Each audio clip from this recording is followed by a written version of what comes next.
I know some of my old bosses are gonna be watching this and being like, girl, like, why would you out us like that? But like, maybe if some of y'all were actual managers who did your job,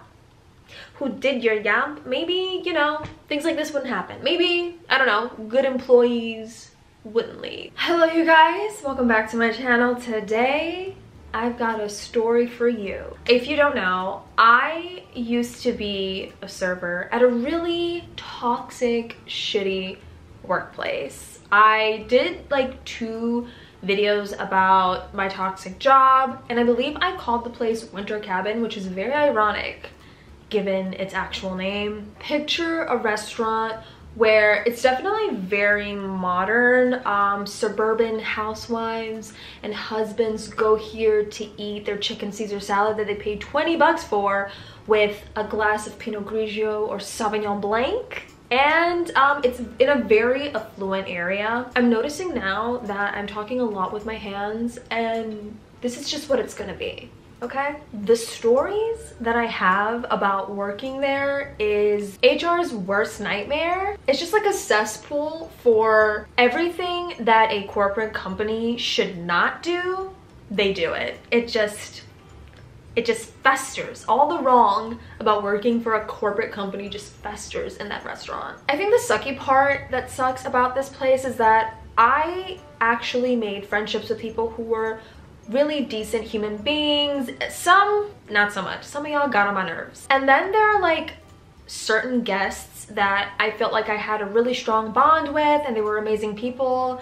And then there were the guests that were extremely insufferable, like insufferable, entitled, and just plain old weird. Which brings me to today's story about a married man who was a guest sitting in my section who hit on me, and my boss did absolutely nothing about it. Picture this.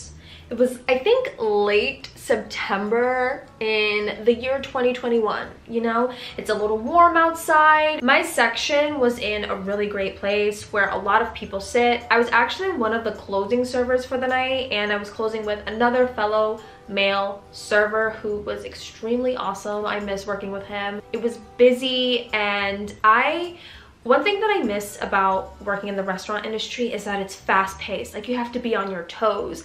Like, imagine your girl, like, getting her money, taking orders. You have to be able to move really quickly while also consolidating your steps and making sure your guests are happy, coddling their feelings, making them feel good, and making sure you're turning your tables and making your money. Like, I remember making, like, at minimum $200 a night, and at maximum over 300. It was wild, the money that you can make, but obviously it comes at a cost, which is your mental health, sometimes even your physical health. Busy night, you know, your girl is serving, more than just looks. In the middle of my shift, I get these 2 gentlemen. We're gonna call them Milk Dud number 1 and Milk Dud number 2, because literally they were so bald that like their head was shiny and it was giving Milk Dud. You know, and I don't have anything against bald men. My husband, literally when I met him, was bald. He was giving Jason Statham vibes, you know? He was giving very much, honestly, runway model vibes. But I don't have anything against bald men. They just literally looked like milk duds. So they're sitting in my section, and I think I remember their order. They ordered the margarita pizza with extra cheese. If you're a server and you remember a guest's order, they're either really, really great guests or really, really shitty people that their order is implanted in the back of your brain. So they got the margarita pizza with extra cheese, and they were ordering beer off of the happy hour menu. During happy hour, it's a fun time for guests. You know, they're laughing loud, they're letting loose after a day of work, hanging with their friends, whatever. And as the night goes on, Milk Dud number 1 and Milk Dud number 2 are ordering more drinks. And one thing that I've noticed is that the drunker men get, the more entitled they feel to be inappropriate. And obviously this is not all men. Like, Dan gets drunk and he just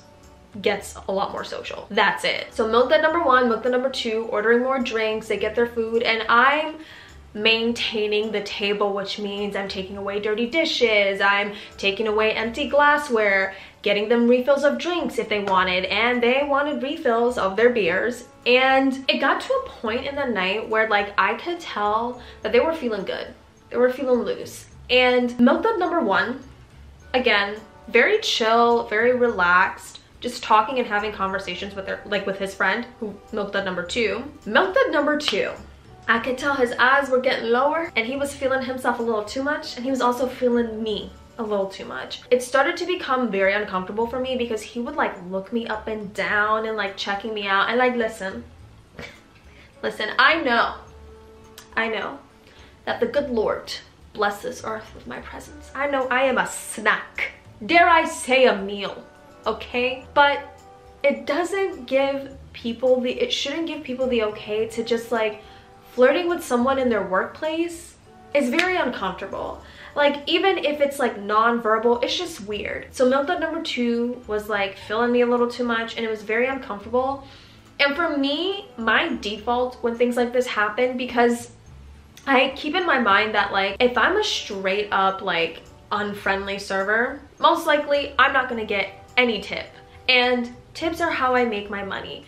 So sometimes I default to like feigning ignorance and like bringing up Dan and just basically talking about my relationship and like, yeah, making it known that I'm taken. Or I just, if I'm super uncomfortable, I just like kind of shut down and go into like autopilot mode and just do my job, make sure the table's maintained, and that's it.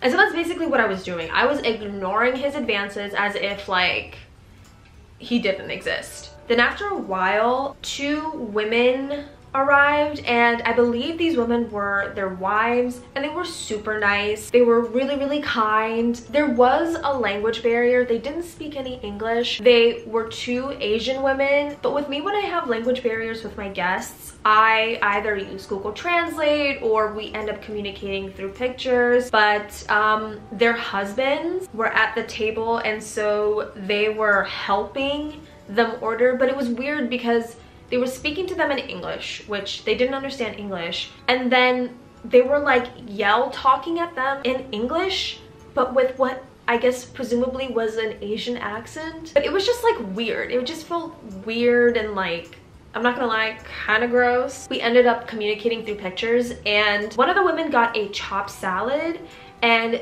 the other woman got a Cobb salad. So I go back into the restaurant, put in their order. Mind you, milk dud number two is still being a little nasty and checking me out while his wife is literally sitting right next to him. So at this point, again, I'm maintaining a certain type of distance, but still maintaining the table, making sure my guests are okay. The wives get their food, and I go over to the table to make sure everything's good, everything's okay, that they're enjoying their salads, and that it was in fact what they wanted. Milk dud number one asked his wife, is everything okay? Everything was good. She was good. Milk dud number two's wife was good. Everyone was good with their food. Milk dud number two, I guess, had to really let it be known that everything was great, because this man, after looking me up and down all night like he wanted to eat me, which was really gross, took his crusty, nasty, unmanicured finger and literally caressed the back of my left knee as he was verbally affirming that everything was great, everything is good. I tell you, in that moment, my body left my soul. My body said, I was so uncomfortable that bathing in bleach could not cleanse me from that moment. I was so uncomfortable, I shook his nasty finger from the back of my knee and left the table. I went to the back of the restaurant towards the kitchen, and there I saw one female manager and one male manager standing at like the pizza line, and I told them about my uncomfortable encounter and how I was like touched without my consent. So I'm explaining to the managers about what happened, and the female manager, understandably so, did not feel comfortable rolling up to the table. And so we both turned to the male manager, and this moron, this ignoramus, I have talked about him before, Think about like your typical like Chad, Brad, like fraternity bro who basically got the job because his dad knew the owner but had no qualifications to work at a restaurant, let alone be a manager. And this place was supposed to be very prestigious. Like they give you a test, a very extensive test that you have to pass before you even serve. This man just got the nod of approval from the head of the company or restaurant because his dad knew him, probably played golf together or something like that. But we both turned to him so he could take the lead and go over to the table and take care of the situation. But this man, I kid you not, literally looked at us and said, I have it here. I have it here in my notes. He turned to us and looked at us and said, oh, I just clocked out and I haven't gotten to that chapter of the book yet. Basically, we have a handbook, obviously, like most companies do, about, you know, decorum in the workplace and just like the, I guess you could say, laws and rules of the workplace, an employee handbook, and he hadn't gotten to the chapter apparently of like harassment in the workplace when it comes to employees and other types of harassments, which honestly, I believe him because allegedly he used to sleep with employees. So, did I say allegedly already? I don't want to get sued. I am the type of person, if I don't like you as a human being at work, that's one thing. But if you are horrible at your job and I don't like you as a person, it's an issue, especially when your lack of work ethic is affecting me and my monies and how I do things. And you're supposed to be a leader in the workplace and I should be able to come to you and talk to you about these things. But again, useless. The female manager turned to another manager. He hobbled over because this man was on crutches, working hard in his crutches. He hobbled over to talk to me about the situation and didn't even hesitate. That man pivoted in his crutches and like hobbled outside to handle the situation. So after a while, the other male manager comes back in. Basically, he went to go confront the table and was like, you know, my server who was serving your table had an uncomfortable encounter with one of you all, and basically gives him the rundown of what I said. Milk Dud number one came to his own defense really quickly because he didn't do anything. And he was like, which one of us is she talking about? Because I did not touch her. And my manager cleared it with him and was like, no, she's not talking about you, Milk Dud number one. She's talking about this guy. And he turns to Milk Dud number two.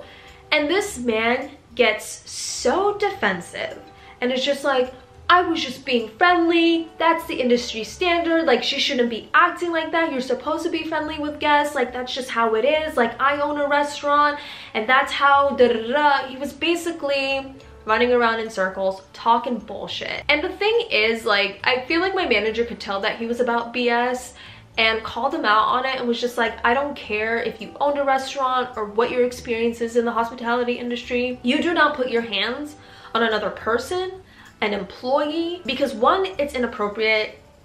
You're violating their personal space and you don't know what people have gone through, and she could be triggered by that.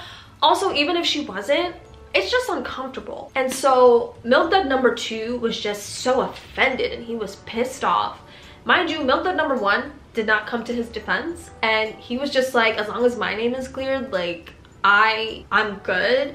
And it's just so awkward because both of their wives are sitting there and it's like, I just was like, these poor women, like I hope they're also okay too, or at least Milk Dud number two's wife. Like, I just hope like she's okay, because if he's like this, he's brazen like this to touch a random employee, I don't even want to know. My manager comes back, tells me everything that happened at the table, and he goes, what would you like to do? Would you like to keep serving them, or do you want another server to take over the table? And so I obviously had another server take over the table, and it was the closing male coworker that I was working with. He takes over the table.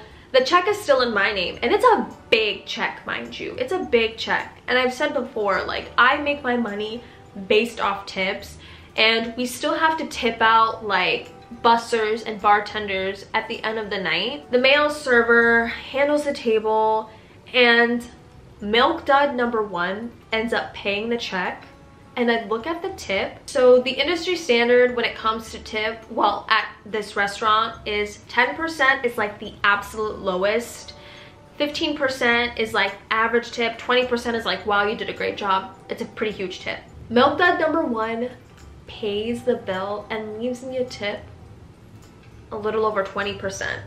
And it's so funny to me because I think he knew what his friend was about, and he probably felt bad and wanted to compensate me in some way. Not that me getting tipped a lot, you know, made up for it. It didn't, but it just is very interesting because I'm pretty sure he knew what his friend was about. I was very distraught and disgusted by what happened at my shift.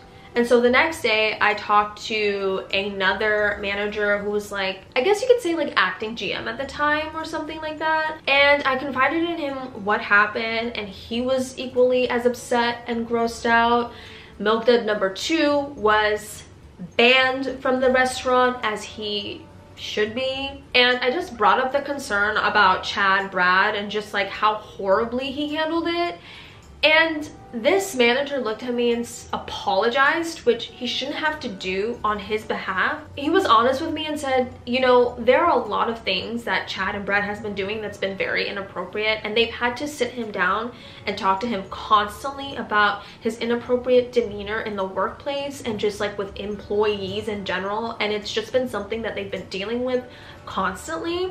And in my head, I'm like, why don't you just fire this clown? Like, he doesn't do anything for the workplace. Like, why not just fire him? But I guess when daddy knows the owner, anything is possible in this world. So yeah, the guy was banned. Chad and Brad was just as useless even after.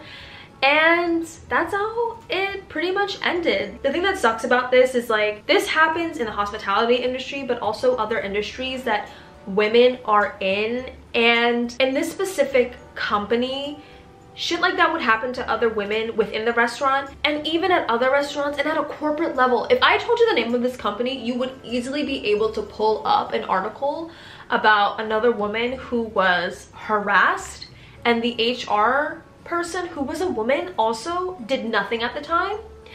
And it was just disgusting. I'm not going to go into detail about it because it's not something that happened to me, and I don't feel comfortable, you know, divulging another person's, you know, horrible traumatic experience. But that's just the kind of corporate company that I worked for. Did I make a lot of money? Absolutely. Was it worth it?